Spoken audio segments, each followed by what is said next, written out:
लेकिन जब 5 फायदे पूछने की बात करते हैं तो सर ऐसा सर खो जाके आप 5 नुकसान बता दीजिए। भ्रम फैलाया जाता है देश के अंदर कि भगवान जहाँ पे जाता हाथ उठाता वो जमीन उसकी हो जाती है। यही तो भारत का एक भ्रम है जो फैलाया जाता है। जो वक्त का माफिया है, इन्होंने हजारों एकड़ जमीनें जो है कब्जा कर रखी है। हम लोगों को मुल्क के वजीर आजम बना दीजिए, सारी चीजें आपको बहुत बता देंगे। बढ़िया। आप समझे? दूसरी बात सुनिए। नमस्कार, बहुत स्वागत है आप सभी का। आप देख रहे हैं न्यूज 18 और मैं हूं आपके साथ पूजा सचदेवा। वक्फ संशोधन कानून पार्लियामेंट से पास हुआ, उसके बाद राष्ट्रपति के हस्ताक्षर हुए, लेकिन बावजूद इसके इस पर बवाल ही बवाल है। सड़क से लेकर संसद तक इस पर संग्राम देखने को मिला। लेकिन क्या वाकई ये कानून मुसलमानों के हित में है या फिर इस पर भ्रम फैलाया जा रहा है? आज न्यूज 18 ने यह पहल की है जिसमें वक्फ पर होगी महापंचायत। आज हमारे साथ वो लोग इस पैनल में जुड़ेंगे जो किसी पार्टी से जुड़े नहीं हैं, यानी कि जो राजनेता नहीं हैं, लेकिन वो इस धर्म से सीधे तौर पर जुड़े हैं, यानी कि इस्लाम धर्म से। और वो आपको बताएंगे कि आखिर वक्फ कानून के फायदे क्या हैं और वक्फ कानून के जो ये मानते हैं कि नुकसान हैं, उनसे भी हम इस पक्ष पर चर्चा करेंगे। मेरे साथ आज के इस पैनल में कुल 6 दिग्गज हैं जिनसे हम इस कानून के पक्ष में और विरोध में बात करेंगे। सबसे पहले आपका परिचय करा देती हूं। मेरे दाईं तरफ वो लोग हैं जो इस कानून के पक्ष में आपके सामने अपना पक्ष रखेंगे। मौलाना साजिद रशीदी जी, आपका बहुत बहुत स्वागत है। कई चर्चाओं में आपने इनका चेहरा देखा होगा। और वसीम अहमद गाजी जी, मुस्लिम स्कॉलर, हमारे साथ इस चर्चा में शामिल होंगे। अंबर जैदी जी, सोशल एक्टिविस्ट, हमारे साथ इस चर्चा का हिस्सा होंगी। और मेरे बाईं तरफ देखिए, वक्फ कानून के विरोध में अपनी बात रखेंगी ज़ेबा खान जी, हमारे साथ मुस्लिम स्कॉलर मौजूद हैं। और नाजिम खान जी, मुस्लिम स्कॉलर, हमारे साथ इस चर्चा में शामिल हैं।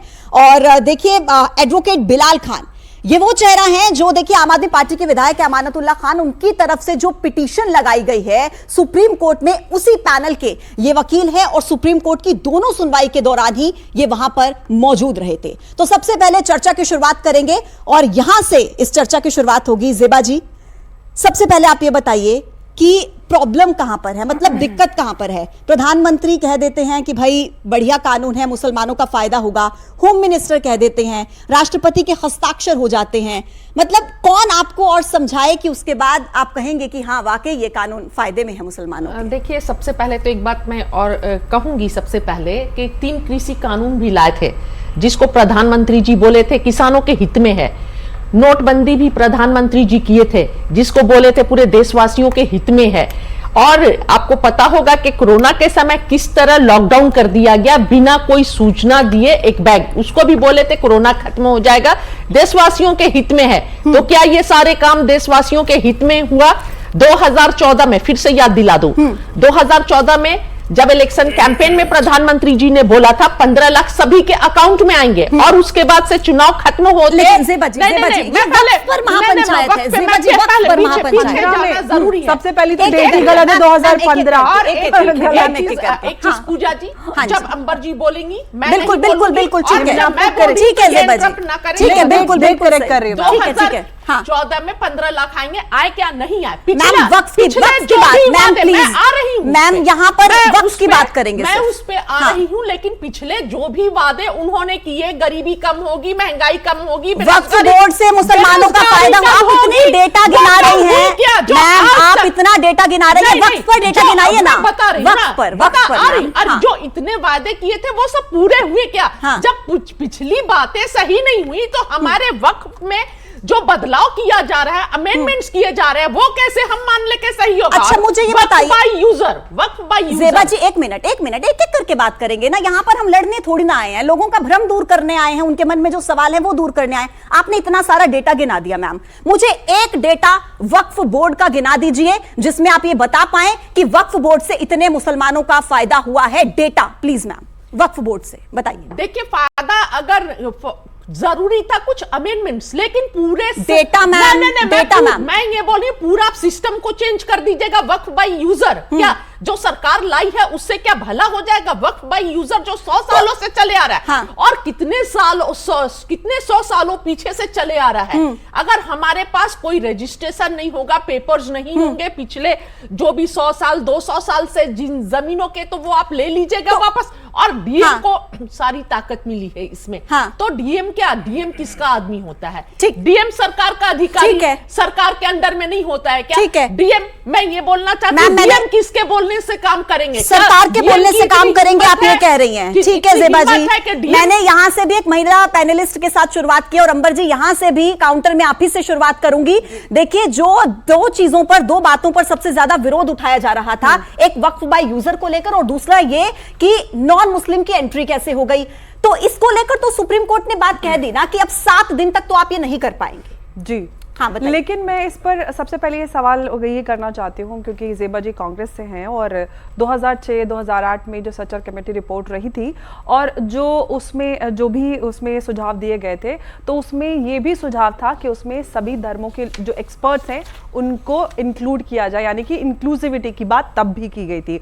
और बाकी जो भी सुझाव थे जिसके आधार पर आज भी कानून में जो अमेंडमेंट्स हुए हैं वो उसी रिपोर्ट में सुझाव दिए गए थे। अब वो बात अलग है कि वो यूपीए सरकार में वो सारे सुझाव आए थे, लेकिन उस समय वो सारे सुझाव सही थे। आज उन सुझावों पे अमल हो जाता है तो पूरी तरह से उसको डिस्कार्ड करने की कोशिश की जाती है। लेकिन कानून में पूजा देखिए, कानून में हाँ। देखिए सुप्रीम कोर्ट क्या कह रही है, हम उस पर मैं उस पर कॉमेंट नहीं करना चाहती हूँ। मैं सिर्फ जो हुआ था, जो हो रहा है उस पर बात कर रही हूँ।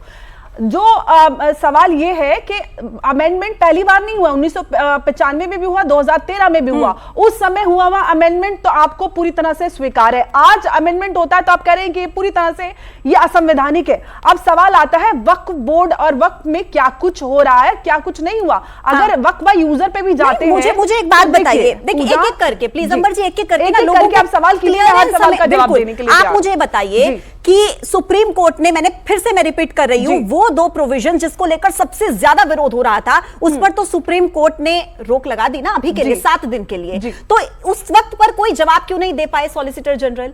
अब आप बताइए मुझे कि वक्फ बाय यूजर जो मुद्दा इतना बड़ा उठ रहा है, अभी सीधे तौर पर ज़ेबा जी ने भी वही मुद्दा उठाया, उस पर आप जवाब दीजिए। सुप्रीम कोर्ट ने भी तो कह दिया। मैं सुप्रीम कोर्ट में अभी ये मामला लंबित है, उन्होंने 7 दिन के लिए इस पर रोक लगाई है, उस पर हम नहीं जाएंगे। लेकिन अगर इस मुद्दे को हम इन जनरल इस पे बात करें, वक्फ बाय यूजर कोई भी जो वक्फ प्रॉपर्टीज होती हैं उनका वक्फ नामा होता है, उसका डिक्लेरेशन होता है। मेरे परिवार में मेरे ग्रेट ग्रैंडफादर ने वक्फ की थी हजारों एकड़ जमीन, उसके पेपर्स आज भी हमारे पास है। ऐसा तो नहीं है 100 साल पहले, वो 100 साल पहले से भी ज्यादा पेपर है तो आज भी हमारे पास है। बिल्कुल वो जमीनों के पेपर अगर आपके पास भी नहीं है तो सरकार के जो भी भूलेख होता है उस पे सारी चीजें अपडेटेड होती है। तो ये कौन सी बात है कि 100 साल पहले के पेपर नहीं है? ये सारे आप इस तरह के भ्रम फैलाते हैं सीए नासी के नाम पर भी। इस बार भी वही पैटर्न रिपीट किया जा रहा है। जब नाजिम खान जी लोगों को भड़काकर नाजिम खान जी राजनीति करने की कोशिश, नाजिम खान जी सीए एनआरसी के समय क्या कहा था? दस्तावेज नहीं दिखाएंगे, और अब कह रहे हैं कि दस्तावेज है नहीं। अरे भाई, रामलला को भी अपनी मौजूदगी के दस्तावेज आपने दिखाने के लिए कहा था ना, दिखाने पड़े थे ना कोर्ट में, आप क्यों दस्तावेज नहीं दिखाएंगे सर? हाँ पूजा जी, देखिए औज़ बिल्लाहि मिनश शैतानिर रजीम, बिस्मिल्लाहिर रहमानिर रहीम। और देखिए जिस तरीके से दस्तावेज की बात आती है तो देखिए सुप्रीम कोर्ट के अंदर अभी ये केस चल रहा है, सुप्रीम कोर्ट के अधीन है। ये वही सुप्रीम कोर्ट है जहां बाबरी मस्जिद का फैसला आया था। ये वही सुप्रीम कोर्ट है जहां बाबरी मस्जिद का फैसला आने के बाद हम सब जो अमन पसंद थे, जो संविधान को मानते थे, हम लोगों ने स्वीकार करा क्योंकि सुप्रीम कोर्ट का फैसला आया था। अब ये भी केस जो चल रहा है सुप्रीम कोर्ट के अधीन है। सुप्रीम कोर्ट की बात पर कोई टिप्पणी नहीं करते हुए अब मैं बात आ जाता हूं यहां पर। अभी हमारी ज़ेबा जी बड़ी काबिले तारीफ बात उन्होंने कही थी, 100 साल की बात करी थी। हाजी नाजिम खान 400 साल पुरानी बात करता है। हाजी नाजिम खान ये बात करता है कि हमारे अपने कब्रिस्तान है, उनके कब्रिस्तान के रजिस्ट्रेशन नहीं है। क्या हाजी नाजिम खान अगर इस दुनिया से फानी हो जाता है तो भारत की उस सरजमीं पे क्या हाजी नाजिम खान की मैयत को रोक दिया जाएगा ये कि भाई इस कब्रिस्तान के रजिस्ट्रेशन? अरे सुन लीजिए अंबर जी, अंबर जी सुन लीजिए, है, झूठ फैला रहे हैं। मैम एक एक करके झूठ सुनने के लिए नहीं बैठे, ये लोग भड़का रहे हैं, आपको रोकना पड़ेगा। पूरे देश में हिंसा भड़क रही है इनके झूठों की वजह से। नहीं ऐसे नहीं चलेगा। नहीं जेबा जी नहीं, आप कह रही थी ना एक एक करके बोलेंगे, मैं रोक रही हूँ ना उनको। मैम जेबा जी ये मेरा काम है, ये मेरा काम है जेबा जी, ये मेरा काम है। मैं यहाँ पर किसी का झूठ फैलाने के लिए, देखिए पूजा वाली बात रखने दीजिए, हम सब जिम्मेदार हैं। देश में आग लग रही है, मालदा में मुर्शिदाबाद में ऐसे झूठे लोगों को लोग मारे जा रहे हैं, इनको झूठ फैलाने के लिए सर नाजिम जी, अच्छा आप दोनों मेरी एक बात सुनिए प्लीज, ऐसे नहीं चलता। अंबर जी एक मिनट अंबर जी, बोले कि आप एक मिनट, आपको एक मिनट, आप एंकर की बात तो सुनेंगे ना। खड़े होकर अंबर जी, असली देश में आग लगाने के लिए खड़े हुए हैं। आप अंबर जी, आप सुप्रीम कोर्ट ऐसे नहीं चलेगा। अरे जोर से चिल्लाने से अपनी बात साबित कर देंगे क्या? के कब्रिस्तान अंबर जी, ओवैसी की लाइन अंबर जी कर रहे हैं, जो हैदराबाद में आग लगा रहे हैं, मुर्शिदाबाद में आग लगा रहे हैं। पूरे देश में भड़काना चाहते हो आप लोग। आपके अलावा भी और लोग हैं यहाँ पर। मैं यहाँ पर किसी का झूठ फैलाने के लिए नहीं हाँ तो लगी। ठीक है ना, आपकी बारी आप आएगी, इनको बोलिए। रोकिए, आपकी जिम्मेदारी है कि झूठ ना फैलाएं। बिल्कुल मेरी जिम्मेदारी है, और मेरी जिम्मेदारी है कि मैं एक एक पैनलिस्ट को मौका दूं, सिर्फ एक को मौका नहीं दे सकती हूँ मैं बिल्कुल अपने और जेबा जी, आप भी बीच में नहीं बोलेंगे, भड़काने वाली बात ना करें। हम यहाँ पर पे बात करें, मैं दर्शकों को बता दूं कि ये जो लोग झूठ, मैम एक मिनट ना, मैम आप एंकर को भी नहीं बोलने देंगी, आप पैनलिस्ट को भी नहीं बोलने देंगी, क्या मतलब ऐसे लोगों का भ्रम कैसे टूटेगा? मैं आपने नहीं बोला तभी मैं क्यों, मैं उनको मौका दे रही हूँ ना बात करने का। रुकिए ना, हम ना बोले, हम आपकी आवाज को दबाना नाजिम जी, मैम बस हो गया मैम, हो गया मैम, बस मैम एक एक करके बात रखेंगे अपनी, तभी सभी को समझ आएगी। यहाँ पर हम कोई सब्जी मंडी चलाने नहीं बैठे हैं, हम यहाँ पर बात करें वक्फ कानून की को लेकर महापंचायत चल रही है, लोगों को समझ में आए उसकी बात करें। ऐसे चिल्लम चिल्ली करने से क्या हो जाएगा? जोर से बोलने से आपकी बात सच्ची हो जाएगी क्या? हाँ पूजा जी देखिए, हाँ बताइए। हाँ, देखिए अभी बात आती है कि गरीब मुसलमानों को लेकर उनके बड़े फायदे की बात होती है, तो मैं कहता हूं क्या भारत के अंदर गरीब मुसलमान है? क्या मेरे गरीब हिंदू भाई नहीं है? मेरे गरीब हिंदू भाइयों की भी फिक्र होनी चाहिए। लेकिन हिंदू भाई नहीं, हिंदू भाई ऐसा तो नहीं कर, हिंदू भाई के पास ये प्रोविजन, एक मिनट नाजिम जी रोक रही हूं आपको, क्या हिंदू भाइयों के पास ये प्रोविजन है कि जाकर किसी भी संपत्ति पर हाथ लगाएंगे, संपत्ति हमारी हो गई और हो जाएगी? पूजा जी यही तो भ्रम फैलाया जाता है देश के अंदर कि वक्फ बोर्ड जहां पे ज्यादा हाथ उठा देता है वो जमीन उसकी हो जाती है। यही तो भारत के अंदर एक भ्रम है जो फैलाया जाता है। ये इस तरीके से भ्रम नहीं फैलाया जाता। मेरे बाप दादा की मिल्कियत आप ये पेपर्स देखिए, आप ये पेपर्स देखिए, आप झूठ नहीं बोलेंगे, आप न्यूज़ 18 के मंच पर झूठ नहीं बोलेंगे। आप, मेरे पास पेपर्स हैं सर, पेपर्स हैं मेरे पास, मैं आपको गिनवाऊं क्या? कहां कहां पर संपत्ति को कहा गया कि ये हमारी संपत्ति हो गई उनकी संपत्ति। आपसे रजिस्ट्रेशन मांग रहे हैं ना, आपसे पेपर्स मांग रहे हैं ना, आप क्यों पेपर्स नहीं देंगे? और आप बताइए गाजी जी, ठीक है सर, गाजी जी, आप बताइए कि वो कह रहे हैं कि अगर 200-300 साल पुरानी कोई मस्जिद है, कोई इबादत गाह है, कोई मजार है, उसके दस्तावेज अगर हमारे पास नहीं है, हम कहां से लेकर आए? बताइए। देखिए सबसे पहली बात तो यह है कि ये जो वक्फ के जो जितने भी प्रॉब्लम्स हैं उनका बराह रास्त इस्लाम से कोई ताल्लुक़ नहीं है, क्योंकि जो पहली वक्फ की प्रॉपर्टी 1185 या 1200 में पहली बार दी गई थी, उससे पहले कुरान और हदीस में जिक्र है कि अल्लाह की राह में खर्च करो, ज़मीन दो, दौलत दो, बांटो, तभी जो है तुम्हारा जो है भला होगा, वरना आप मुसलमान नहीं हो सकते। लेकिन ये जो मौजूदा जो वक्फ का निज़ाम है इसका इस्लाम से कोई ताल्लुक़ नहीं है। और दूसरी बात यह है कि ये चूँकि government of India time to time जो है उसमें अमेंडमेंट किया गया है, इंदिरा जी के ज़माने में भी हुआ है, उसके बाद 2012 में भी, जैसा कि मैडम 15-13 में, 1995 में भी हुआ है। असल में मुसलमानों की समस्या एक और है। अभी मैं मस्जिद में रमज़ान में तरावी के बाद निकल रहा था तो मैंने बाद लोगों से पूछा भाई आपने मस्जिद में थे, कुछ क्या कर रहे थे? कह रहे नमाज़ पढ़ रहे थे। मैंने कहा मालूम है नमाज में क्या बात हुई थी? अल्लाह ताला ने कुरान में क्या लिखा है? कहते वो तो अरबी में है। तो मैंने कहा अरबी में है तो आप अरबी पढ़ना कोई गलत है क्या? जब आप कुरान को समझते ही नहीं हैं, जब इस्लाम को समझते ही नहीं हैं, तो टक्करें क्यों मार रहे हैं? अभी मैं जंतर मंतर पे गया, वहाँ पे खामोखां के लोग जो है वो भीड़ थी, और वो भीड़ किन लोगों ने जमा की थी? जो वक्फ का माफिया है, जो लैंड ग्रैबर हैं। Absolutely. इन्होंने क्या कर रखा है कि जितने भी ये जो वक्फ के वो बन रहे हैं इन्होंने हजारों एकड़ ज़मीनें जो हैं कब्जा कर रखी हैं। यहाँ तक कि जो जामिया मिल्लिया की अलीगढ़ यूनिवर्सिटी की ज़मीनें हैं उसमें भी लोगों ने कब्जा कर रखा है।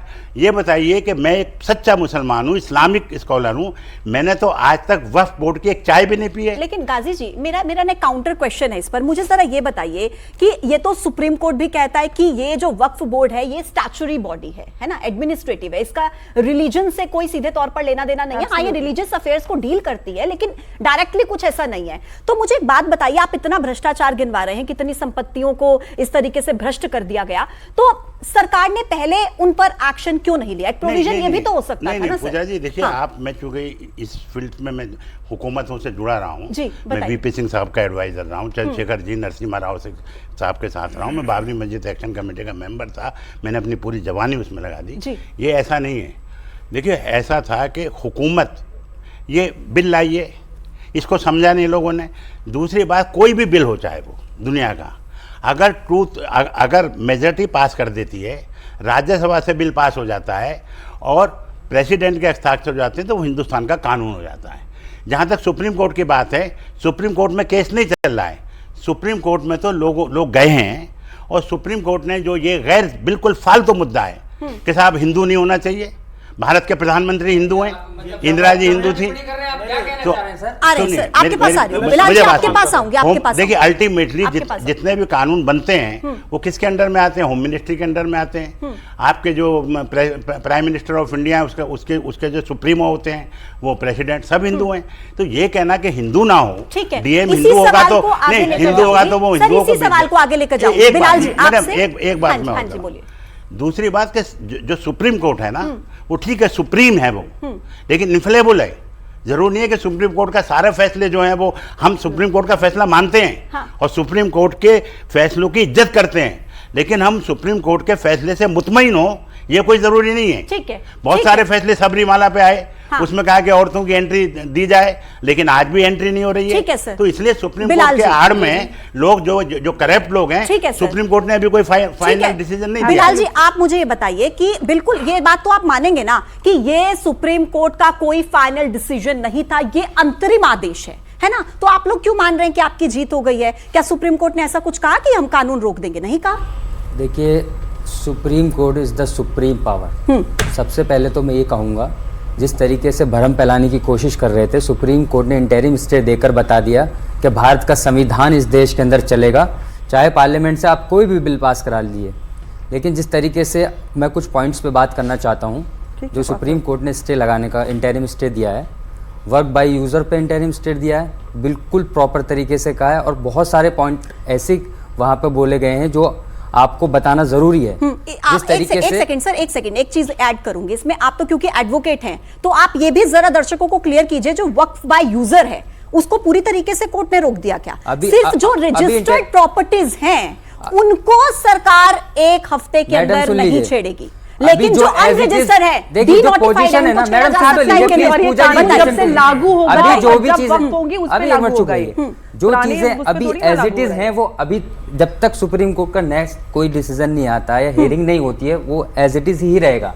उस पर ये नहीं है, कलेक्टर की जो पावर है उस पर भी स्टे लगाया है, कोई कलेक्टर अपनी डीएम की जो पावर है उस पर भी स्टे लगाया है। बाकी क्या है, जिस तरीके से आज देश के अंदर नफरत फैलाने वाले लोग सुप्रीम कोर्ट में भी गए थे, जिस तरीके से टिप्पणी की गई, लेकिन सुप्रीम कोर्ट ने बताया, जो आपने एक टिप्पणी भी की थी कि नॉन मुस्लिम्स, जैसे नॉन मुस्लिम्स का भी उस पर भी स्टे कराया, लेकिन ये कहा गया कि जैसे हिंदू हमारे भाइयों के बहुत सारे ट्रस्ट होते हैं, क्या उसमें आप मुस्लिम्स को इन्वॉल्व करेंगे? ये पॉइंट आउट किया है। अच्छा, एक बात बताइए, तुषार मेहता सॉलिसिटर जनरल ने कहा, मैं पॉइंट पे बात करेंगे सर, बिलाल जी ऐसे नहीं चलेगा। आप मुझे जरा एक बात बताइए कि प्रोविजन जो 2013 का था उसमें क्या था कि जो नॉन मुस्लिम है वो दान कर सकता है, था ये प्रोविजन के नहीं था? कर सकता है ना? और क्या आपको उसमें कोई आपत्ति थी सर? हाँ या ना में जवाब दीजिएगा। देखिए, हाँ या ना में नहीं, कोई आपत्ति नहीं थी ना? यही तो चेंजेस है। नहीं सर, आप ये कौन बताएगा प्रैक्टिसिंग मुस्लिम कौन बताएगा? मेरा सवाल सुनिए पहले, मेरा सवाल सुनिए, आप मेरा सवाल सुनिए ना सर। अगर आपको इसमें कोई आपत्ति नहीं है कि वक्फ बोर्ड में कोई भी नॉन मुस्लिम दान कर सकता है, तो उसकी स्टैट्यूटरी बॉडी में कोई नॉन मुस्लिम क्यों नहीं हो सकता? दान करे तो आपको मंजूर है, है, एडमिनिस्ट्रेटिव का हिस्सा नहीं होना चाहिए। क्यों भाई? तो इस हिसाब से मैडम आप भारत के संविधान पे फिर भरोसा नहीं रखती हैं मतलब? नहीं, सुन लीजिए एक मिनट, संविधान में लिखा हुआ है जो आप बातें अब जाके आपने वो पढ़ा है? आप मेरी बात सुन लीजिए, हिंदू अब बात कर रही हैं जो ट्रस्ट है उसमें भी मुस्लिम दान कर सकते हैं, ऐसा कुछ नहीं है। और वक्फ बॉडी में डिफरेंस है, हिंदू के जो ट्रस्ट और वक्फ बॉडी में डिफरेंस है सर। एंडोमेंट में नहीं, आप ट्रस्ट और वक्फ बॉडी को कैसे प्लीज, उसमें भी मुस्लिम दान कर सकते हैं, इस पे कोई आपत्ति नहीं है। हिंदू भी दान कर सकता है, मुसलमान भी हिंदू ट्रस्ट में दान कर सकता है। आप एक तरफा बात मत बताइए, आप पूरी बात बताइए। मैं तो पूरी मुझे उससे प्रॉब्लम नहीं है। अगर आप कहें, देखिए जिस तरीके से आप बात कर रही हैं यहाँ पे, तो जो ट्रस्ट है राम जन्मभूमि का, उसमें किसी मुस्लिम को एंट्री दे सकते हैं आप लोग? नहीं दे सकते। और यही पॉइंट आउट किया है सुप्रीम कोर्ट के जज ने, जस्टिस ने ये किया कि आप करा के दिखाइए ना एंट्री, लेकिन नहीं कराएंगे। सवाल आप 100 करिए, लेकिन आप बिल्कुल प्रॉपर जानकारी दीजिए। ये एसेट मैनेजमेंट में डाला जाएगा। ठीक है, मैं आती हूँ सर, एक सेकंड बस। रशीदी जी देखिए, ये जो भ्रम कहें इसको, संशय कहें इसको, या ये वाकई आपको ऐसा लगता है, क्योंकि आप तो बड़े जानकार हैं इसके, क्या वक्फ बोर्ड की जितनी संपत्ति 8 लाख एकड़ से ज्यादा की संपत्ति कही जाती है सर, और कमाई सिर्फ 1.5 करोड़, एक्सेप्टेबल है सर ये? देखिए कुछ चीजें हैं जिनको समझना बहुत जरूरी है। हवा में बहस करने से कोई फायदा नहीं है। अभी जो नॉन मुस्लिम की बात हुई, या बार बार ये कहा जाता है कि जो राम मंदिर या मंदिरों के ट्रस्ट हैं उनमें हिंदू मुसलमान की एंट्री क्यों नहीं है, इसको समझ लीजिए बिलाल भाई। वक्फ बोर्ड की एक बॉडी होती है जिसको बोर्ड कहते हैं, जिसमें एक चेयरमैन होता है, कुछ मेंबर होते हैं। जैसे दिल्ली में 7 मेंबर होते हैं, उन्हीं में से एक चेयरमैन बनता है। वो सब सरकारी होते हैं, ये आपको भी पता है, सरकारी होते हैं टोटल। उसके बाद में वक्फ बोर्ड को जो रन करता है वो रेवेन्यू होता है, रेवेन्यू महकमा। उसमें ऊपर से लेके नीचे तक सब हिंदू होते हैं। अभी बोर्ड जो है एडमिनिस्ट्रेटर के अंडर था, अश्वनी कुमार जी, वो भी हिंदू थे, बोर्ड चलाया उन्होंने, किसी को एतराज़ नहीं था कि बोर्ड हिंदू क्यों चला रहा है। दूसरी बात, उसके नीचे फिर रिलीजियस कमेटियाँ होती हैं, मस्जिद कमेटी होती है, दरगाह कमेटी होती है, या इस तरह की जो भी रिलीजियस हमारे इदारे हैं उनकी कमेटियाँ होती हैं। उनमें तो कोई भी नहीं कह रहा है कि हिंदू होना चाहिए, किसी ने भी नहीं कहा।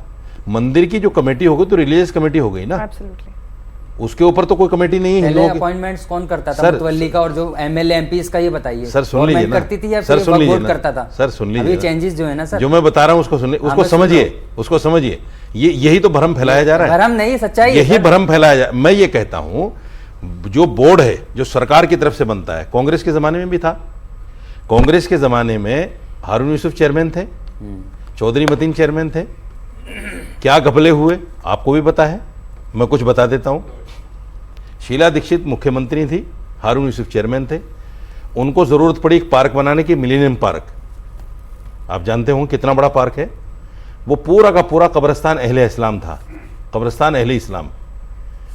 शीला दीक्षित के चरणों में रख दिया हारून यूसुफ ने कि लीजिए बना लीजिए पार्क। आप वजीराबाद चले जाइए, जहां ब्रिज बना हुआ है भजनपुरा की तरफ जाने के लिए, वहां 10 बीघा जमीन चौधरी मतीन ने शमशान घाट को दे दी, शीला जी के चरणों में रख दी। नरेला के अंदर 10,000 गज जगह सिर्फ 25 पैसे के हिसाब से दे दी, क्योंकि ये लोग सरकारी हैं। सरकार जो कहेगी उसके अलावा कर ही नहीं सकते। अगर करेंगे तो उनको हटा दिया जाएगा। ये वो लोग होते हैं कमेटी में वक्फ बोर्ड की, जो 10 साल 15 साल 20 साल 30 साल दरिया बिछाते हैं पार्टी की, और फिर पार्टी इनको कुछ ना कुछ दे देती है। इसके कुछ फायदे बताइए ना रशीदी साहब, हमें तो समझ में नहीं आ रहा, आप बताइए। फायदा में बताइए क्या फायदे। सर मेरा एक सवाल है, आप जैसे कह रहे हैं कि सरकार के लोग हैं तो फायदा जाहिर तौर पर सरकार को होगा, इसी को लेकर ये लोग कहते हैं कि आपने डीएम बिठा दिया। अब डीएम सरकार के अगेंस्ट तो काम करेगा नहीं ना, वो तो सरकार का ही आदमी है, ये आरोप लगते हैं सर। एसडीएम तो अभी भी है, कोई भी फाइल एसडीएम के अलावा जाती नहीं ऊपर रेवेन्यू में। कोई भी फाइल एसडीएम के पास आती है, वो जरूरी कंपलसरी है, वो वक्फ एक्ट में है। आप इन लोगों को, इन अफसरों को तो बीच में से हटा ही नहीं सकते ना। ये सारे हिंदू हैं। सवाल यही कि भ्रम कौन फैला रहा है। सवाल ये है कि भ्रम, सुनिए मैं बात पूरी कर लूं, भ्रम कौन फैला रहा है। देखिए, personal law board, Jamiat Ulama Hind, Jamiat Ulama Hind के 2 दफ्तर हैं। आप तो एडवोकेट हैं, आप तो जानते हैं। संगठन एक है, उसके सदर कितने हैं? 2 हैं, और दोनों के दफ्तर अलग अलग हैं। एक 2 बीघे 2.5 बीघे जमीन लिए बैठा है, एक 1.5 बीघा जमीन लिए बैठा है। आपको पता है वक्फा किराया नहीं देते। अगर आज आईटीओ पर वो 3.5 बीघा जमीन उसका सर्किल रेट निकाला जाए तो 10 से 15 लाख रुपए किराया होगा महीने का। ठीक है, लेकिन नहीं मैं जवाब दे दूं, इससे भी ज्यादा हो आ रही जाएगा। हूँ, आ रही हूँ, सर, आ रही हूँ, आ रही हूँ, 20 लाख, लेकिन नहीं देते किराया। ठीक है। लेकिन क्या आपकी- कहते क्या, आपकी बात एक मिनट का- मैं हाँ। पूरी करूं। चलिए मैं होता क्या है, कहते आपके क्या पास है, आ रही। कहते क्या है, साहब जमीयत मुसलमानों के लिए काम कर रही है। नहीं मेरी जमीन, आप मुझे बताइए, मेरी जमीन अगर कोई आदमी ये कह के कि मैं मदरसा खोल रहा हूं, उस पर कुरान पढ़ाऊंगा और मुझे कुछ भी ना दे, तो क्या ये इस्लाम में जायज है? ठीक है सर, बताइए। देखिए, आपने जो बातें बताई, जो किराए की बात कर रहे हैं कि किराए नहीं दे रहे, ये नहीं दे रहे, अगर पर्सनल चीजों को आप कर रहे हैं तो आप वक्फ बोर्ड पे अमेंडमेंट करके यही तो भ्रम फैलाने वाले अरे ये हैं। भ्रम आप फैला रहे हैं, भ्रम आप तो ये पर्सनल फैला- बातें वहां बता रहे हैं, तो आप उसके लिए ट्रिब्यूनल जाइए, बहुत सारी चीजें कंप्लेंट करिए, बहुत सारे मसले। अब तो पहले भी हाई कोर्ट जाने का प्रावधान था, ये मत करिए, मिसगाइड मत करिए, बहुत सारे केसेस आज भी वक्फ बोर्ड के चल रहे हैं, चाहे 123 है प्रॉपर्टीज प्रावधान पहले भी है। उसको नहीं कहते, आप उसको नहीं करें। लिमिटेड ठीक है, हाँ, प्रावधान था पहले, बिल्कुल ठीक है। प्रावधान पहले भी था, मैं खुद हाईकोर्ट गया हूं आप अपने लिए, उसके नाम से मैं खुद अपने लिए हाईकोर्ट गया हूं। चेंजेस गवर्नमेंट करना चाह रही है, इस बिल में अमेंडमेंट्स लेकर आई है, वो बहुत सारी चीजों पर अच्छा, नाज़िम एतराज जी, है, और मैं एक जेपीसी चीज़ में भी पूछूं? बहुत एक बताया चीज़, गया, लेकिन जो उसके बाद भी एतराज आप वक्फ बाई यूजर का बता रहे हैं, बिलाल सुनिए, जी, वक्फ बिलाल बाई जी, यूजर का जो एतराज ये है, बिल पास किया गया बिलाल है, जी। सुप्रीम कोर्ट ने इस पे इंटरिम स्टे अच्छा, दिया बिलाल है, जी, इसी सुनिए। वजह से, क्योंकि फिर मैं जो बताऊंगा। भारत के संविधान के अकॉर्डिंग चलेगा वही सुप्रीम कोर्ट ने बताया, ठीक है, इसलिए ठीक है। स्टे दिया है। कोई पावर कलेक्टर करके अपनी जमीन हड़प लेगा, ये नहीं चलेगा देश के ठीक है, अंदर। ठीक है। नाजिम खान जी, मेरा एक सवाल है आपसे, बिल्कुल मैं बिल्कुल शॉर्ट सा सवाल आपसे पूछ रही हूँ, मुझे वो बताइए कि ऐसे कौन से क्लॉज हैं जिन पर आपको सबसे ज्यादा आपत्ति है? बस इसी पर बात करेंगे सर, बताइए। हाँ पूजा जी, देखिए बार बार एक बात आती है कि भी देखिए ये जो हमने संशोधन किया वक्फ बोर्ड के लेकर, तो यहाँ पर गरीब मुसलमान जो है उनका फायदा होगा। हम लोगों को भी उम्मीद जागी कि हाँ भी फायदा होगा, लेकिन हम जब 5 फायदे पूछने की बात करते हैं तो सर ऐसा सर खो जाके इधर सर निकल सुनिए, जाते हैं। नाजिम तो खान, 5 मैं फायदे की फायदे बात है। उनसे पूछूंगी, आप हाँ। पहले दिक्कत तो बताइए। हाँ, तो सुन लीजिए, देखिए आप मैंने 5 5 फायदे नुकसान पूछे, बता अब दीजिए। दिक्कत बताइए। आप 5 नुकसान बता दीजिए। हाँ, मेरे अरे क्या 5 नुकसान बता बताइए दीजिए। अरे हाँ, आप ही वकील बन जाएंगे, अच्छा, आप ही बता जज दीजिए बन ना। जाएंगे, तो चलिए, भाई हम 5 लोगों नुकसान के लिए बता- किस लिए है? हमसे आप 5 सुनिए। फायदे बता पूछ दीजिए ना रहे सर, हो, आप कहाँ 5 दिक्कत नुकसान है, बता नाजिम दीजिए। बात बता रहे हैं, हाँ, आप बताइए। सुन लीजिए, देखिए वक्फ बाई यूजर आप बता नहीं रहे हैं, 5 नुकसान कहां से बता देंगे आप? नाजिम हम जी लोगों को बताइए। मुल्क के वजीर आजम बना दीजिए, सारी चीजें आपको बहुत बता देंगे। बढ़िया, आप सुन अरे, लीजिए। बहुत ये बढ़िया। किया आपने बात, क्या ये बात, किया क्या आपने बात। बात। सुन लीजिए। आप ये वज़ीर आज़म होती है बनोगे, बात, पहले सर। फिर बताओगे ये तो नुकसान इतनी क्या है। देर से ऐसे मन में बहुत बढ़िया, चल रहा ये था अच्छा ना, है। अब ये अच्छा है। ये हाँ, पूजा जी, ये पहले बढ़िया प्राइम बात। मिनिस्टर ये बनाओ, बताइए फिर ना। बताओ उसके फायदे क्या हाँ, हैं। दिक्कत ये यहाँ अच्छा है। पर, दिक्कत वक्त ये से पॉइंट नहीं है। नोट किया जाए भाई, दिक्कत ये है, पॉइंट नोट किया दिक्कत जाए। किससे है? हाँ, दिक्कत किससे है? हाँ, प्राइम दिक्कत- मिनिस्टर सब बताइए ना दिक्कत हाँ, किससे पूजा है? जी, प्राइम आप मिनिस्टर सुनना ही तो वक्त नहीं से चाहती, दिक्कत- अरे सुन लीजिए अरे, भाई। क्या आपका तो प्राइम ये मिनिस्टर नहीं बताइए। बताया, अच्छा, भाई उधर है ये क्या? बता दीजिए, अब यहाँ पे हमारी आके ड्रम अपनी बजा रहे हैं जमीन जनता के है बीच। जो हमने वक्फ बोर्ड को दे दी, क्या अब हम अपनी जमीनों पे क्या अपने वक्फ बोर्ड से ये नहीं पूछ सकते कि आपने जो वक्फ बोर्ड, हमारी जो जमीन है उस पे आपने हमारी खानेगाह, मस्जिदें, इबादत गाह जो बनाई वो कहाँ है? प्लीज, लेकिन वहां पर सुन अरे लीजिए, सर, नहीं सुन फिर लीजिए, आप नहीं, आप भ्रम थोड़ा ना फैला देंगे। आप मुझे एक बात बताइए, सरकार आपको कह कहकर थक गई कि भाई आपकी जो रजिस्टर्ड प्रॉपर्टीज हैं, आपके पास जिसके दस्तावेज हैं, आप वामसी पोर्टल पर अपलोड कीजिए, आपकी पुरानी संपत्तियों को कुछ नहीं होने वाला। लेकिन अगर आप कागजात नहीं दिखाएंगे, उन्हीं वक्फ की संपत्तियों पर होटल बनाकर खड़े कर देंगे, व्यवसाय के लिए उसका इस्तेमाल करेंगे, थोड़ी ना ये देश की जमीन सर इसलिए वक्फ की गई और ठीक है यूज कीजिए उसका, और मुसलमानों का फायदा कितना हो रहा है? आपसे मैंने 3 नुकसान पूछे, आप बता नहीं पाए, बताएंगे ज़ेबा जी आप? क्लॉज में दिक्कत है, किस क्लॉज में दिक्कत है बताइए। जहां पर भी दिक्कतें आएंगी, अगर पेपर में इनकम्प्लीट रहा तो सरकार सीधे जमीन को कब्जा कर लेगी। नहीं, बिल्कुल नहीं। और एक मिनट, मैंने इंटरप्ट नहीं किया था मौलाना साहब, बोलने आपको। दीजिए सर, प्लीज, बोलने मैं सुन दीजिए। रही हाँ, थी। हाँ, बोलिए। और दूसरी बात कि हमें पता है, जो गरीब मुसलमानों की बात कर, मुझे सुनिएगा, गरीब बिल्कुल सुन रही हूं, मुसलमानों की आराम से बात बोलिए। की जा रही है। आपको पता होगा ना, जब यात्राएं चलती हैं, शोभा यात्रा या कुछ भी, तो लगातार इस तरह के मैसेज फैलाए जाते हैं कि जो ठेले पर जो गरीब बेचते हैं, फल बेच रहे हैं, सब्जियां बेच रहे हैं, रास्ते में उस पर नाम लिखिए। नाम लिखने का क्या मकसद है कि आप खरीदने से पहले देखिए। और कि वो शोभा कौन है। यात्राओं से पर क्या लेना पत्थर देना फेंकने का क्या मतलब गलत है? है, वक्त से क्या शोभा लेना देना यात्राओं है? पर पत्थर फेंकने का क्या गलत है, मतलब है? लेकिन पूजा जी, अगर पूजा जी। इसमें देखिए पूजा जी। पूजा जी, जब हम बोल रहे हैं तो आप तो खुद यहाँ पे वक्फ बोर्ड के हो ना, शोभा यात्रा पे कहाँ पहुंच गई आप? आप एंकरिंग कर रही है, क्या कर आप रही है? बोलिए। नहीं मैं जिम्मेदार हूँ ज़ेबा जी, मैं जिम्मेदार हूँ, मैं मौका दे रही हूँ फिर आपको, मस्जिद को भी एक एक सवाल कर करके। दिया जाता है। अच्छा ज़ेबा जी, कैसे? और नहीं, मस्जिद में अगर हाँ। कोई यात्राएं चल रही हैं तो जाकर मस्जिद के सामने आप धरना दीजिए, भाषण दीजिए, इससे गालियां वक्त का क्या लेना है दीजिए भाई? और उकसाइए। ये कहाँ का इस पर धर्म तो है? ये बहस ही नहीं बताइए, ये कौन सिखाता नहीं, है? मुझे- और दूसरी बात, हाँ। मुसलमान महिलाओं की फिक्र हो गई मोदी जी को। मुसलमान महिला क्या बिल्किस बानो नहीं थी जिसके 11 बलात्कारी जब जेल से छूटते हैं तो फूल माला देकर स्वागत किया जाता है? और एक मिनट, और जो लिंचिंग के नाम पर, गौ लिंचिंग के नाम पर हत्याएं कर दी जाती है, तो क्या मुसलमान बहनें, माताएं और बहनें विधवा नहीं होती हैं? छोटे बच्चे अनाथ नहीं होते हैं? मैं बात करूंगी। और एक मिनट, और जो लगातार घरों को डेमोलिश कर दिया जाता, बस कोई केस हो, नाम आना चाहिए कि मुसलमान है, बिना कोर्ट के मना करने के बाद भी बुलडोजर लेकर पहुंच जाते हैं और जल्दी रहती है। कैसे किसी के आशियाने को गिरा दिया जाए? तब मुसलमान एक मिनट ज़ेबा जी, ठीक है, ठीक है, बोलनी है, मैंने कब इंटरप्ट किया? बताइए। देखिए, सबसे अहम बात यह है कि जब आउट ऑफ सिलेबस क्वेश्चन आता है तो कोई भी बच्चे अक्सर सवाल के जवाब में कुछ भी गाना लिख के आ जाते हैं। उनको लगता है कि शायद 2 नंबर तो मिल ही जाएंगे, तो शायद कुछ ऐड हो जाए, पास हो जाए। सवाल यह है कि जब हम किसी गंभीर मुद्दे पर चर्चा के लिए आते हैं तो हमें विषय का ज्ञान होना चाहिए। यहाँ पर हम बहुत जिम्मेदारी के साथ आए हैं, क्योंकि जो हम बोल रहे हैं, जो हमें लोग देख रहे हैं, उसका असर समाज पे होता है। तो हमारी जिम्मेदारी है कि हम सफाई और सच्चाई के साथ यहाँ पे बात रखें। आपने वक्त बाय यूजर पूछा और पूरे खेमे में हलचल मच गई। बात यह है कि इनको यही नहीं पता है कि वक्त बाय यूजर क्या है। उसके जवाब को भटकाने के लिए इन्होंने क्या बातें रखी जिसका आज के मुद्दे से कोई लेना देना नहीं है। अब सवाल हम ये कर लेते हैं, वक्त बाय यूजर के नाम पर जो हमने देखा सूरत के म्यूनिसिपल कॉर्पोरेशन और 1400-1500 साल पुराने मंदिर पे भी वक्त बाय यूजर का मतलब यह है कि बिना किसी डिक्लेरेशन के, बिना किसी कागज पत्र के आप किसी भी प्रॉपर्टीज को कहें कि वक्त की प्रॉपर्टी है, उस पे सवाल है। वहां पे अमेंडमेंट हुआ है। आप कैसे साबित कर देंगे कि मैं कहूं कि आज से ये स्टूडियो मेरा है और मेरा हो गया क्योंकि मैं मुसलमान हूं? ये बात सही नहीं है। अब सवाल ये है, पूजा देखिए, ये बात गलत है। मैं बहुत देर से वेट करी, ये लोग 3-3 बार 4-4 बार बोल चुके हैं।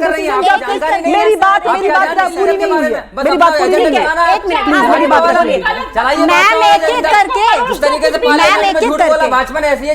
आपको सब सुन रहे हैं, अपनी बारी में अपनी बात रखिए, सब सुनेंगे प्लीज, एक एक करके। साजिद साहब, एक सबसे बड़ा जो संशय कह लीजिए जो मन में है या फिर एक दिक्कत लगती है, जो यहाँ के लोग भी कह रहे हैं, कुछ समुदाय के लोग भी, कि उन्हें यह डर है कि सरकार जमीन हड़प लेगी। ये आप प्रूव कर सकते हैं कि सरकार नहीं जमीन हड़पेगी? ऐसा कुछ नहीं होने वाला, बताइए। देखिए, एक चीज़ तो मैं आपको ये बता दूं, जितने साथी खड़े हैं इनको ये चीज़ समझ लेना चाहिए कि इस प्रोग्राम को बहुत लोग देखेंगे, करोड़ों लोग देखेंगे। इसका एक गलत प्रभाव ये पड़ेगा कि हम सारे के सारे मुसलमान हैं और मुसलमान आपस में लड़ रहे हैं।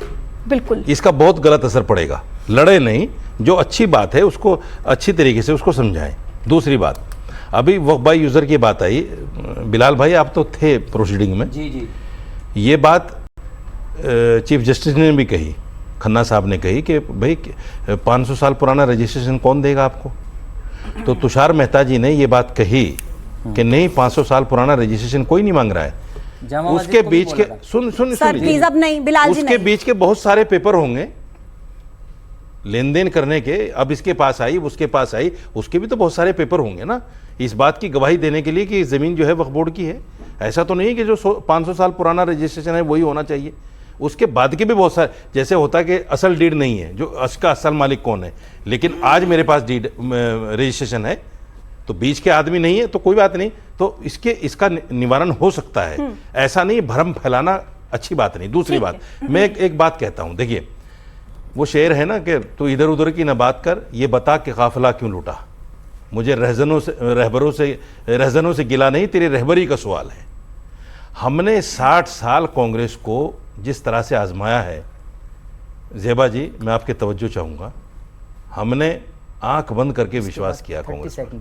बिल्कुल आपके पास आऊंगे बिलाल जी, बस इत्मीनान से सुनिए। और ये वही कांग्रेस है। देखिए 1954 में वक्फ बोर्ड बना, 70 में गजट आया। जिस वक्त ये गजट आया, कांग्रेस के पास एक बहुत सुनहरा मौका था मुसलमानों को उनकी प्रॉपर्टी देने का। यही वो कांग्रेस है जिसने गुरुद्वारा प्रबंधक कमेटी बनाई और उनकी प्रॉपर्टी और उनके गुरुद्वारे सिखों को दे दिए, कांग्रेस नहीं दिए। अगर कांग्रेस चाहती 1970 का गजट आने के बाद में ये सारी प्रॉपर्टियां मुसलमानों की एक कमेटी बनाती और उनसे कहती ये प्रॉपर्टी आपकी है, आप इसका संचालन करो और गरीब लोगों की मदद करो इससे, लेकिन नहीं किया, अपने पास रख लिया। और यही वो कांग्रेस है, मैंने बताया कि 250 बीघा जमीन डीडीए, एमसीडी, एनडीएमसी, बिलाल भाई अच्छी तरह जानते होंगे, एक बार हल्ला मच गया था इस बात को लेकर कि डीडीए जहां बोर्ड लगा देता है वो जमीन उसकी हो जाती है। दिल्ली में पूरा हल्ला मच गया था। और बड़ी बड़ी लैंड, निजामुद्दीन जैसी लैंड जो पंचपीरान के सामने कितनी बड़ी जगह है, डीडीए ने बोर्ड लगा दिया और वहां बिल्डिंगें खड़ी हो गई। 250 बीघा जमीन केंद्र सरकार और दिल्ली सरकार जब कांग्रेस थी, ये 250 बीघा जमीन हमारी कांग्रेस ने कब्जाई है। आज हम किस मुंह से इल्जाम लगा रहे हैं बीजेपी के ऊपर, कांग्रेस वाले के साथ बीजेपी हड़प लेगी? अरे 250 बीघा आपने हड़प ली, आपने हड़प ली।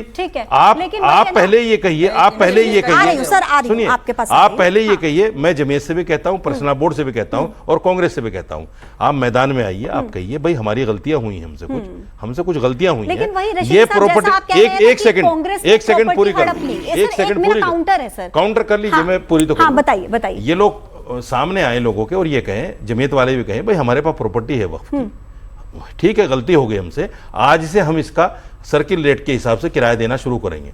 पर्सनल बोर्ड वाले भी कहें, कांग्रेस भी कहे कि हमसे गलती हो गई, हमने इतनी जमीनें हड़प ली सरकार के नाम पे, कहते थे खड़े होकर। अच्छा, लेकिन नहीं कहेंगे, आप कहलवा दीजिए। आप जैसा कह रहे हैं ना कि कांग्रेस ने प्रॉपर्टी, आ रही हूं सर, आपके पास आ रही हूं सर, आप जैसे कह रहे हैं ना कि कांग्रेस ने प्रॉपर्टी हड़प ली, आप सब डेटा बता रहे हैं सर, यही आरोप तो ये लगा रहे हैं ना कि बीजेपी भी यही चाहती है कि प्रॉपर्टी हड़प ली जाए। मैं एक कॉमन बात कहता हूं जो सबको समझ में आएगी, जब तक ये प्रॉपर्टी सरकार के हाथ में रहेगी, ना किसी मुसलमान का इससे फायदा पहले हुआ ना अब होगा। अच्छा, अभी भी नहीं होगा? सरकारों के ही फायदे पहले हुए हैं, सरकारों के ही फायदे अब होंगे। कह रहे हैं मतलब सर मुसलमान का कोई फायदा नहीं। सर आपको क्या लग रहा है, ये बहुत बड़ी बात ये भ्रम है। सरकारें कोई भी हो, ठीक, किसी को खाने को नहीं देती, हर आदमी को अपना कमाना पड़ता है, अपना खाना पड़ता है। लेकिन कुछ चीजें ऐसी होती हैं, मैंने इनसे पहले भी कहा और मैं हर जगह चैनल पे कहता हूं, ये जो लोग मेहनत कर रहे हैं ना, ये हवा में तीर चला रहे हैं और किसी भी पार्टी, किसी भी संगठन की हिमायत को लेकर इस तरह की बातें कर रहे हैं। इनको भी पता है कि न पहले इस जमीन से मुसलमान को पिछले 20 साल से किसी बेवा को पेंशन नहीं मिली, पिछले 20-30 साल से किसी बच्चे को स्कॉलरशिप नहीं मिली। ठीक है सर, मैं आऊंगी। इमामों को सैलरी तक नहीं मिलती इस जगह से। ठीक है सर। सिर्फ 250 इमाम है दिल्ली में, सिर्फ 250। और वक्त की संपत्ति इतनी बता रहे हैं आप, 22,000 संपत्तियां, या 2200 कितनी है मुझे सही पता नहीं, दिल्ली के अंदर है। 250 इमामों को ये वक्फ बोर्ड सैलरी वक्त पे नहीं दे पाता, 17-17 महीने सैलरी रुक जाती है। ये तो बहुत बहुत बड़ी बात है, अगर इतनी प्रॉपर्टी होने के बाद सैलरी तक नहीं निकल रही है तो। बिलाल जी आप ये बताइए, बिलाल जी आप एक सेकंड सर, आप जवाब दीजिएगा सर, ठीक है, आप इनकी बात का भी जवाब दीजिएगा और मेरी बात का भी जवाब जो नाजिम खान ने नहीं दिया। मुझे वो 3 दिक्कतें बता दीजिए जो आपको इस कानून से हैं, ये प्लीज जरूर बताइएगा प्लीज। मैं पहले अपनी बात शुरुआत करूंगा एक शेर से, हम ही को कातिल कहेगी दुनिया और हमारा ही कत्लेआम होगा, हम ही कुएं से पानी भरेंगे और हम पे ही पानी हराम होगा। और रशीदी साहब ने जो फ़ायदे गिनाए हैं तो आज भारत सरकार भी नहीं गिना पाई, किरण रिजिजू जी भी नहीं गिना पाए, मुसलमानों को समझ में नहीं आए, लेकिन सर गिना रहे हैं, परिवर्तन हो गया, खुशी है, अच्छी बात है, होना भी चाहिए। आपने खुल के भी कहा मैंने भाजपा को वोट दिया, आपने सब जगह कहा, अच्छी बात है, वो आपका राइट है, आप दें कुछ भी करें, लेकिन परिवर्तन है। आप ये समझिए, दिल्ली की बात हो रही, मैडम सुन लीजिए, सर ने खुद एक्सेप्ट किया इस बात को, मैं ये नहीं कह रहा, अच्छी बात है। क्यों जा रहे हैं, वोट तो अधिकार है, किसी को कोई मर्जी दे। मैं बोलो अधिकार है, सर खुल के कहा, जब से तो परिवर्तन हो गया सर का, अच्छी बात है, बहुत बढ़िया। पर्सनली कहूँगा, मैं अपने जवाब दे रहा हूँ। सामने घुटने टेक रहा हूं, एक चीज बता दीजिए। जी बताइए। मैं तो घुटने नहीं टेक रहा हूं सरकार के सामने, मैं तो फिर भी कह रहा हूं कि सरकार के पास जब तक ये जमीन रहेगी, चाहे सरकार कोई भी हो, मुझे नहीं फायदा हो सकता, कांग्रेस गरीब आदमी को नहीं फायदा हो सकता। आप बताइए दिक्कत क्या है? मैं तो खुल के कह रहा हूं बिलाल खान जी, लेकिन आपके अंदर हिम्मत नहीं है कहने की कांग्रेस में हमें लूटा है। कि हमारी जो जनता, जो न्यूज़ 18 के दर्शक हैं, वो ये देखें समझें कि आखिर वक्फ संशोधित कानून से दिक्कत क्या है। आपको मैं बता रहा हूं, देखिए दिल्ली के अंदर 123 प्रॉपर्टीज का मामला चल रहा है और दिल्ली हाई कोर्ट में चल रहा है। पहले जो चीजें थी, जिस तरीके से अपॉइंट होता था, वो सिर्फ वक्फ बोर्ड करते थे, जैसे एमएलए एमपीज मुस्लिम होंगे सिर्फ और सिर्फ, और जो एंट्री ये गैर मुस्लिम की कर रहे हैं, दो लोग उनके अंडर में पहले नहीं आ रहा। सुन लीजिए सर, एक मिनट मेरी बात सुन लीजिए, भी नहीं है ना पहले दिन अब है, देख लीजिए, अब यही तो बातें सुनते आप बोलिए, मैं बोल दिया ना उनको, आप बोलिए। हमें अपने बोर्ड के अंदर नॉन मुस्लिम की एंट्री नहीं चाहिए। अच्छा, ठीक है, क्यों नहीं चाहिए सर, ये भी बता दीजिए ना, मैं वैसे पूछ रही हूँ, क्यों नहीं चाहिए, दिक्कत क्या है? दिक्कत ये है, जब दूसरे धर्म एंट्री नहीं दे रहे तो हम क्यों दें? हमारा बोर्ड है, हम अपने तरीके से चलाएंगे। सुनिए ना, दूसरे गवर्नमेंट का इन्वॉल्वमेंट रहता है, गवर्नमेंट का इन्वॉल्वमेंट रहता है। सुप्रीम कोर्ट ने जो तो कानून रख लिया और एंट्री हो गई तो फिर क्या करेंगे आप? सर प्लीज एक मिनट, फिर क्या करेंगे? भाजपा के पास कितने मुसलमान एमएलए बताइए सर, कितने एमपीज हैं? बिलाल अपने खान नाम जी, से वो करना बिलाल चाह रहे हैं। खान जी, किस किस को ऐड करेंगे? बिलाल खान जी, मैं तो पूछूं, अमानतुल्लाह मुझसे को तो बात कर रखेगी नहीं लीजिए। बीजेपी? बिलाल खान आप जी, चाह रहे हैं कि अमानतुल्लाह पे अमानतुल्लाह को नहीं रख है ले? ना डिबेट, अमानतुल्लाह को रखे ना। नहीं, आप चाह रहे हैं कि अमानतुल्लाह को भी एमएलए रख ले? बनाया, भाजपा ने बताइए सर, टॉपिक से नहीं भटकेंगे, एमएलए बनाया हुआ है, नहीं, टॉपिक नहीं, मुसलमान टॉपिक ही एमएलए है। बनाया है, जिसको बिलाल खान रखेंगे। जी, बिलाल खान जी, मैं सवाल पूछूं? जी, मैं पूछ लूं? भी बताइए। आपने बोला कि हिंदू के ट्रस्ट में भी नहीं रखा जाएगा कोई नॉन हिंदू, इसलिए आप नहीं चाहते कि नॉन मुस्लिम रखा जाए। डीएम की एक जी, मिनट सर, मुझे पूछने तो दीजिए सर। मेरा सवाल आपसे ये है, क्या हिंदुओं के पास वो प्रोविजंस हैं जो आप लोगों के पास हैं वक्फ बोर्ड के जरिए? क्या हिंदुओं के पास ये प्रोविजन है कि किसी भी जमीन को वो अपना बना ले? क्या हिंदुओं के पास वो प्रोविजन है कि उनका कोई ट्रिब्यूनल कोर्ट हो? क्या हिंदुओं के पास वो प्रोविजन है कि जो ट्रिब्यूनल कोर्ट का फैसला होगा वो अंतिम फैसला होगा, वो हाई कोर्ट जा सकते हैं, वो सुप्रीम कोर्ट जा सकते हैं, उनके ऊपर एक डीएम है, जिला अधिकारी है, तो फिर आप लोगों को इससे दिक्कत क्या है? देखिए, यही तो मैम भ्रम फैला रहे हैं। जैसे आप अभी बोला कि किस तरीके से हिंदू होगा, लेकिन अभी मैं बताऊं, जो हमारे हिंदू भाइयों को ट्रस्ट है उसमें भी बहुत सारी चीज़ें हैं जिनके पास हाई कोर्ट और ये सब, आप जो बोल रहे हैं ना ट्रिब्यूनल का मामला, ये पहले भी हाई कोर्ट रिमूव कर सकते थे। आप ये भ्रम फैलाने की पहले बहुत सारे मैं तो केस कह चल रही रहे हैं, ऐसा नहीं है जो आप बता रहे हैं। मैं तो कह रही हूँ, अगर आपको कोई प्रॉब्लम है, ट्रिब्यूनल्स में कितने बताइए मुसलमान जज बैठे हुए हैं क्या? कौन बैठा हुआ है जो वहाँ पे मुझे कलेक्टर? एक बात बताइए सर, आप एक जो बात सेकंड करती है ना मैडम, उसका जवाब दे रहा हूँ मैं। एक सेकंड, आप ये कह रहे हैं कि ट्रिब्यूनल में जो है मामला है, पहले भी हाई कौन लोग कोर्ट हैं? पहले भी हाई पर ले सकता था डिसीजन। अगर आप ये कह रहे हैं कि पहले भी हाई कोर्ट ले सकता था, तो अब ले लेगा, अब क्या दिक्कत हो जाएगी आपको? ट्रिब्यूनल के ऊपर अगर हाई कोर्ट आ जाएगा तो आपको क्या दिक्कत हो जाएगी? 25,000 केसेस पेंडिंग हैं ट्रिब्यूनल में जो शिकायत आई है। और हाई कोर्ट में पता है कितने पेंडिंग है? हाई कोर्ट में पता है कितने? बट वो चल रहे हैं ना सर, कितने? यही तो बात है। 40 लाख गवर्नमेंट इस से बिल को ज्यादा लाकर जो सिविल गवर्नमेंट से केसेस केसेस चल पेंडिंग रहे है। हैं सर, उसका हाई कोर्ट स्टेटस में छीन लेंगे वक्फ एक बोर्ड मिनट का। सर, ये समझ लीजिए मैम आप। सर सुनिए, ट्रिब्यूनल कोर्ट का मकसद क्या होता है? ट्रिब्यूनल कोर्ट क्यों बनते हैं सर, मुझे बताएंगे आप?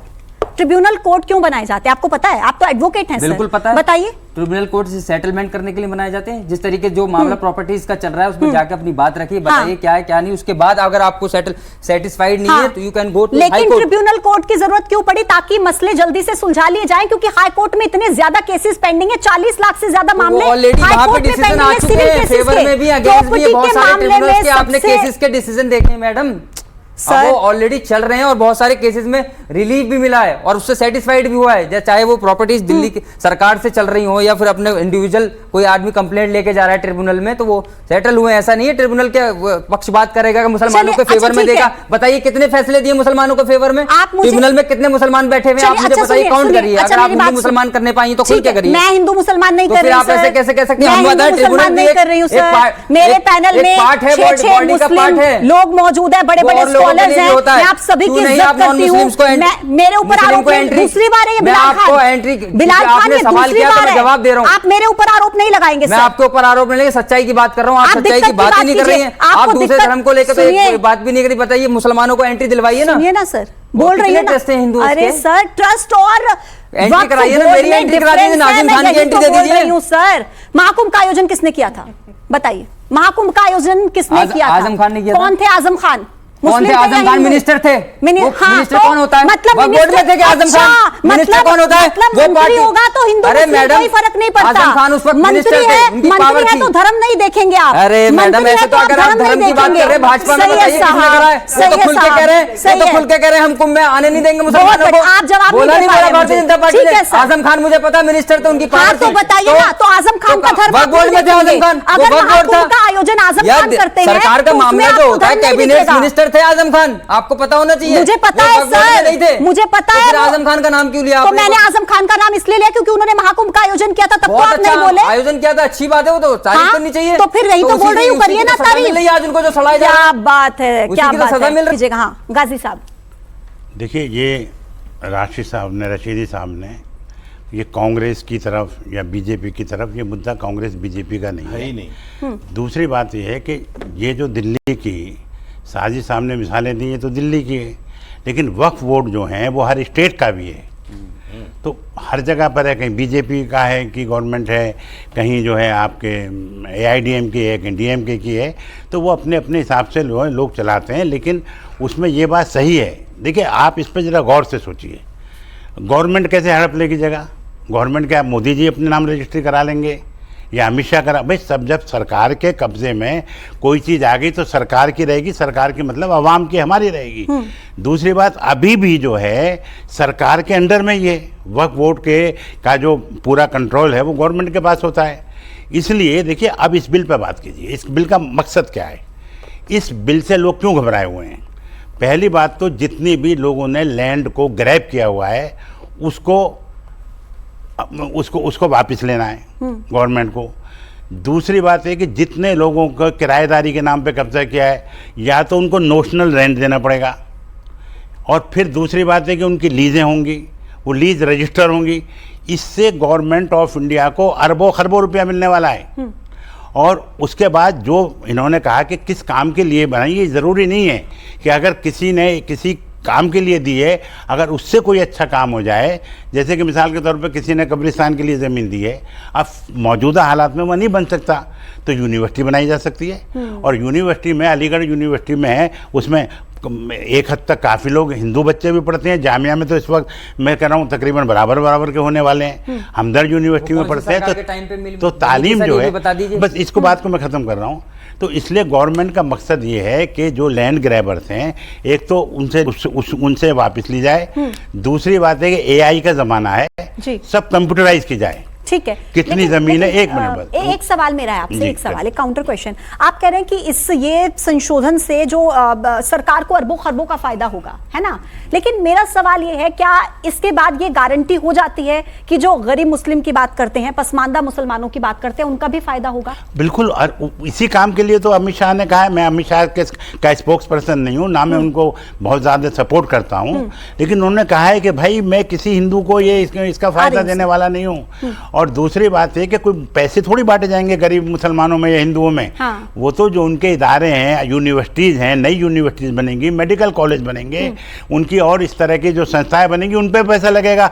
थोड़ी ना इनको, मैडम को या मुझे या इनको दे दिया जाएगा। अब हम इस महापंचायत के आखिरी पड़ाव पर हैं और बहुत आराम से, एक दूसरे को बिना काउंटर किए, आराम से, शांति से क्लोजिंग कमेंट मैं एक एक करके सबके पास आऊंगी। और सबसे पहले बिलाल जी, आपसे मैं शुरुआत कर रही हूं। क्लोजिंग कमेंट अपना दीजिएगा वक्फ कानून को लेकर। क्लोजिंग कमेंट है कि भारत के संविधान पर भरोसा रखना चाहिए, जो भी फैसला आएगा उसको माना जाएगा, लेकिन भारत सरकार को भी ये देखना चाहिए, जिस तरीके से रूल ऑफ लॉ की डेमोक्रेसी की हत्या करने की कोशिश कर रही है, तो सबसे चीज़ें ना करे, और जो हकीकत चीज़ें, जो असल मुद्दे हैं उन पे, बेरोजगारी पे, महंगाई पे, जो देश के असल महिला सुरक्षा, इन मसलों पे उनको आगे आना चाहिए। ठीक है, ठीक है। नाज़िम जी बताइए, कोर्ट का फैसला आने के बाद, कोई भी फैसला आए, जो भी आएगा, उसके बाद तो सड़कों पर नहीं आएंगे?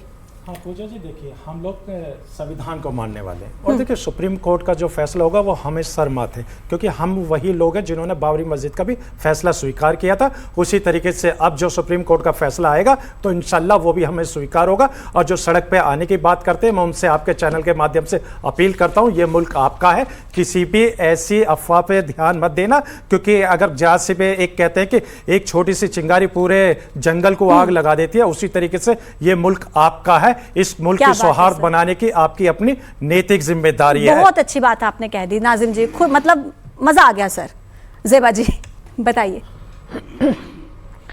देखिए, सुप्रीम कोर्ट के फैसले को हम स्वीकार करते हैं, लेकिन एक बात बहुत दुखद है कि उपराष्ट्रपति जगदीप धनखड़ जी, किरण रिजिजू जी का जिस तरह स्टेटमेंट सुप्रीम कोर्ट के इस फैसले के विरोध में गया है, ये बहुत अफसोसजनक है। और एक बात मैं यहाँ पर और इंक्लूड करना चाहूँगी कि सरकार ये जो बोलती है कि मुसलमानों को फायदा होगा, फायदा देना चाहती है, तो उससे पहले मैं बताना चाहती हूँ कि जब कोरोना काल में पूरा देश जूझ रहा था कोरोना से, बहुत खराब परिस्थिति थी, क्लोजिंग कमेंट, खराब परिस्थिति थी, पीएम केयर्स फंड में पूरे देश से पैसा लेने के बाद बोल दिया गया आत्मनिर्भर हो जाइए आप, सरकार की अब जिम्मेदारियां नहीं है। तो क्या वो ये पूरे जो पैसे आएंगे, रेवेन्यू आएंगे, उससे गरीब मुसलमानों का वैसे ना रिवेन्यू की बात पे मुझे वैसे एक आंकड़ा याद आ गया। 2013 में जो सलमान खुर्शीद जब कानून मंत्री थे, तो उस वक्त वो जब ये संशोधन लेकर आए थे तो उन्होंने खुद ये बात कबूल की थी कि जो वक्फ बोर्ड की रेवेन्यू रिकॉर्ड्स हैं और जो सर्वे रिकॉर्ड्स हैं उसमें बहुत बड़ा डिफरेंस है। अच्छा, आपके आंकड़े के लिए बताइए sir, ma'am closing comment, Bhajpa के लोग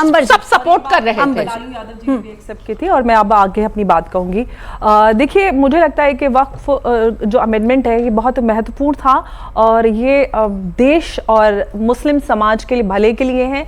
आज मीडिया के माध्यम से जो समाज में इसकी जागरूकता फैली है, मैं उसके लिए मीडिया को धन्यवाद करूंगी। और मुझे लगता है कि जो लोग भ्रम फैलाकर गरीब आम मुसलमानों को भड़का रहे हैं, उस बहकावे में ना आए। ये लोग जो भी एहतजाज कर रहे हैं ये अपनी राजनीतिक पृष्ठभूमि और जमीन को बचाए रखने के लिए और जो कब्जे किए हुए हैं उसको बचाए रखने के लिए। ठीक है मैम। वसीम गाजी साहब, देखिए, जो बिल पेश हुआ है वो पास हो गया है। अब कोई भड़काए नहीं भड़काए, सड़कों पे आइए, कोई फ़ायदा नहीं, डंडे खाएंगे। इस पे को बिल को नाफिज होने दीजिए, उसके फ़ायदे देखिए। अगर आपको लगता है कि इसमें फ़ायदा नहीं है तो अमेंडमेंट लाए जाएंगे, बहुत सारे अमेंडमेंट लाए गए हैं। दूसरी बात, इसको बिल्कुल हिंदू मुस्लिम मत कीजिए, क्योंकि जो सरकार है, भारत सरकार है, वही उसकी सुप्रीमो रहेगी और उसके ज़्यादातर अब तक हिंदुस्तान जब से आज़ाद हुआ है तो हिंदू ही प्राइम मिनिस्टर रहते हैं। तीसरी बात, हिंदू मुस्लिम की एक मिसाल दे देता हूँ। सबसे बड़ी जो मीट एक्सपोर्ट कंपनी है दुनिया की वो अल कबीर है और उसका मालिक हिंदू है। ठीक है। और ज़्यादातर तो हिंदू मुस्लिम मत कीजिए। और कुरान शरीफ का जो सबसे बड़ा प्रिंटर है कुरान शरीफ का, वो भी हिंदू है। इसलिए अच्छे हिंदू और अच्छे मुसलमान वेलकम है, खराब हिंदू और खराब मुस्लिम जो है दूर रहें। बहुत बढ़िया बात, बहुत बढ़िया। रशीदी साहब, देखिए, जो लोग इसमें आज भी, हालांकि ये मामला सुप्रीम कोर्ट में है, सुनवाई चल रही है, चलेगी 5 तारीख से, फिर भी लोग इस तरह के ऐलान कर रहे हैं कि लोग सड़कों पे आएँ और कह रहे हैं कि हम जब तक चैन से नहीं बैठेंगे जब तक ये फैसला हमारे हक में नहीं आ जाता। ये लोग देश में फसाद कराना चाहते हैं और मैं ख़ास तौर से असदुद्दीन ओवैसी को कहूँगा कि ये आदमी दंगा कराना चाहता है देश में, और इस हद तक दंगा कराना चाहता है कि आने वाले टाइम में इसको ये कहने का मौका मिल जाए कि देखो, हिंदुस्तान में मुसलमान सेफ नहीं है, हमें दूसरा मुल्क दे दो। ये जिन्ना बनना चाहता है। ऐसे मुसलमानों को, ऐसे लोगों के बहकावे में नहीं आना चाहिए। और कांग्रेस भी जो जिस तरह से भड़का रही है, कांग्रेस की 60 साल की सरकार हमारे सामने है। हमें उन चीज़ों से सबक लेना चाहिए कि कांग्रेस ने हमें दलित से बदतर जिंदगी जी है और हमारे जो मामलात हैं, आज देखिए नौकरियों में, पार्लियामेंट में, विधानसभा में हम कहाँ हैं, ये सब कांग्रेस की देन है। ठीक है सर, आप सभी का बहुत बहुत धन्यवाद मेरे साथ इस चर्चा में जुड़ने के लिए। बहुत बहुत शुक्रिया, अपना कीमती समय आप सभी ने निकाला और इस मुद्दे पर बात की जो इस वक्त का सबसे ट्रेंडिंग और सबसे ज्यादा इंपॉर्टेंट एक टॉपिक है, जिसको लेकर सुप्रीम कोर्ट में यह मसला चल रहा है। तो आज के लिए इस वक्त की महापंचायत में इतना ही। न्यूज़ 18 की तरफ से ये कोशिश की गई कि आप लोग जो घर बैठे हैं वो इस बात को समझ पाएं कि आखिर वक्फ कानून का फायदा बताने वाले ये क्यों कहते हैं कि ये जो कानून है ये मुसलमानों के हित में है, और वो लोग जो कहते हैं कि हम वक्फ कानून का विरोध करते हैं, उनके क्या तर्क हैं। दोनों ही पक्षों से तर्क हमने लिए, आपके सामने रखे। अब फैसला आपके हाथ है, आप खुद समझिए कि वक्फ कानून मुसलमानों के फायदे में है या इस पर फैलाया जा रहा है भ्रम। इसी के साथ रुकेंगे एक छोटे से ब्रेक के लिए।